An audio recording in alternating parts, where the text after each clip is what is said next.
Hello and welcome back to Season 2 on Aurora. I hope you're doing all okay in these COVID-19 times. We're a bit luckier in Sweden because there is no sort of official lockdown or anything like that. They're just encouraging social distancing, so yeah, all the boat yards are open and hence we've just got the boat in the water. We've had the sails serviced as well by North Sails. I haven't checked them out yet, but I'm sure they've done a fantastic job. So this first trip, we're leaving Gåshaga Marina and we're heading to a place called Svinninge. It's near a bigger place called Åkersberga around the corner through Vaxholm.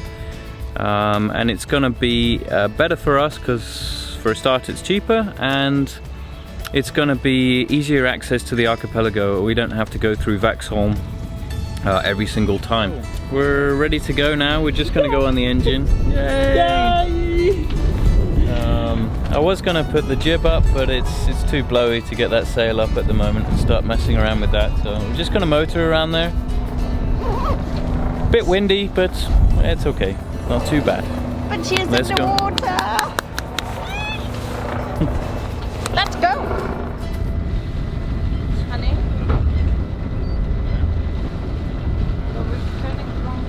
So after many months off the boat, you can feel a bit rusty when you first go on the helm after the winter.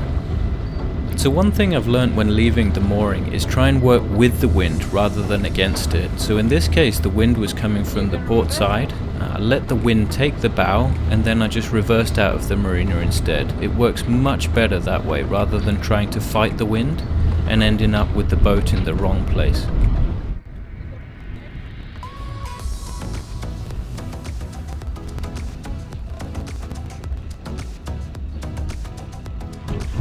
However, when we arrive to our new mooring in Svinninge, you'll see the wind has significantly increased and it's blowing the boat to port quite hard. Of course, if you're in doubt, just stop and back out and just try again. There's no major rush in doing this. I usually prefer to go in stern first. It's much easier, but I can't remember now why we had to go in bow first. After a couple of attempts I realised I just needed to grow some balls and go in there with a bit of confidence and stop the boat at just the right time. With water flowing over the keel and the rudder, you can keep a much straighter line on the way in.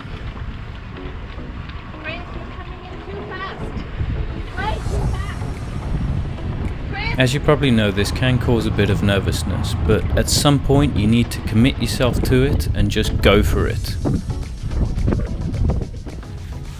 Well, good morning guys. Today is the next day. We spent our first night in 2020 on the boat. It was really nice and it's quite a nice place to be out here in Svinninge.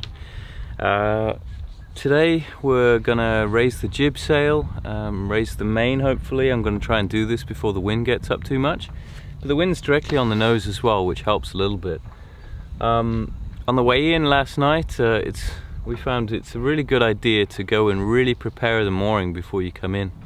Because on these booms here in Sweden, quite often you're left with like many other people's ropes on here, and what that means is there's springs hanging off the side and there's you know, just things hanging off it everywhere, and when you're coming in the fenders run above these posts because they don't give you that much room in between the posts. There's probably about 4 meters 6 wide.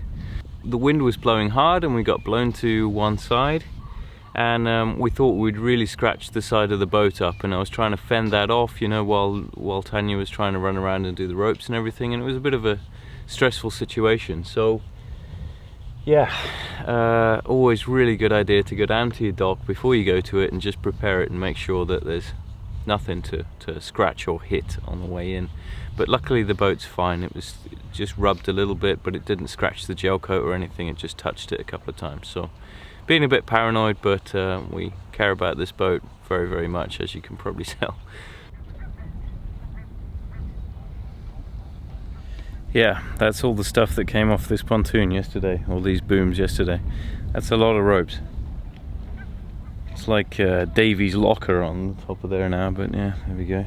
Sometimes it's easier just to blow something up and float around in it and do do the fenders that you want to put on your booms, rather than fucking about trying to, oh, excuse my French, trying to mess around with trying to balance on these things. You know, it takes me ages with one hand just to get these bumpers on and cable tie them on, so I'm just going to float around and do it.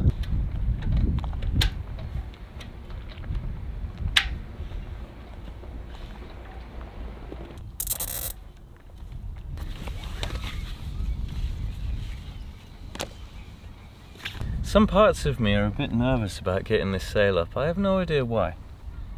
I know how it works, I know how everything should fit together, you just get a bit apprehensive towards the start of the season, at least that's just me.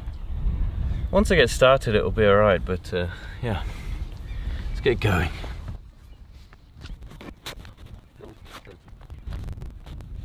Right, so I was looking at this sail thinking, the clue of this sail looks really strange to be the jib. I don't remember it looking like this. There should be a bunch of holes and everything. I'm like, what am I missing? Which part of the sail is that? And I'm really going through the motions. Now I've just realised that they've put the mainsail in the jib sail bag, so I've got the mainsail out on the foredeck now. Let's swap sail, maybe we would have a bit more luck.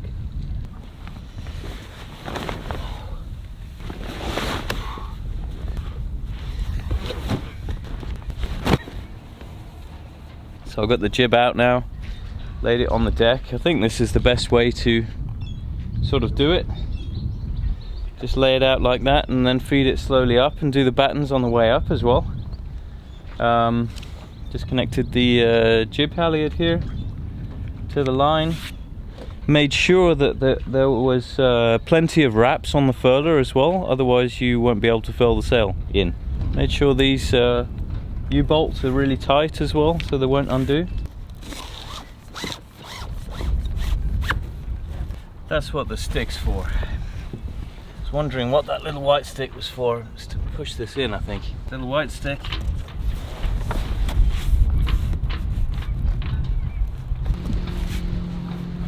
Another thing to do before you raise this sail, actually, and especially in any breeze, I'm doing it in a little bit of breeze today, but it's directly on the nose, so it shouldn't be too much of a problem, is attach all the things, you know, before you start raising the sail. Otherwise I'm going to end up with this big part of the sail clue down here, if you can see that, flapping around everywhere. So yeah, need to just get this attached, get it tightened off a bit, so when we raise the sail then it's not going to be too much of an issue, and I don't want to be running around trying to catch the end of the sail.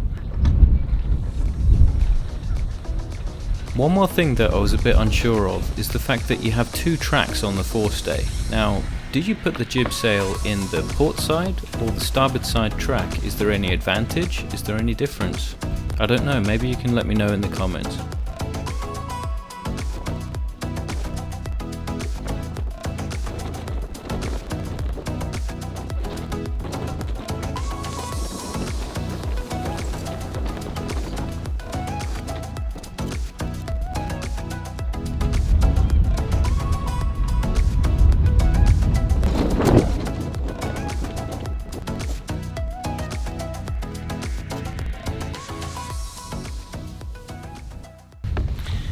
So guys, the next job was to configure the chain windlass, actually the anchor windlass, sorry.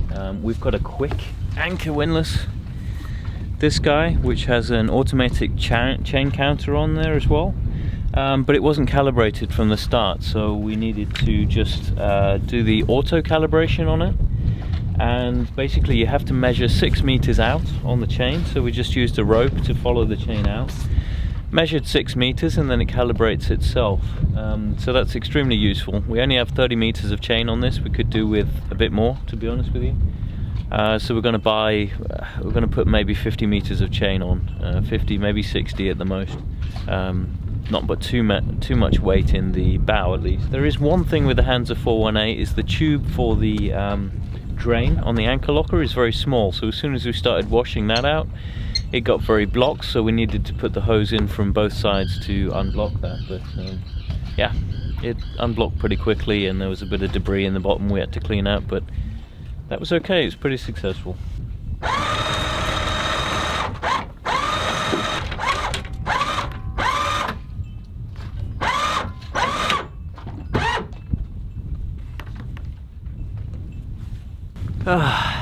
things I do for the love of this boat.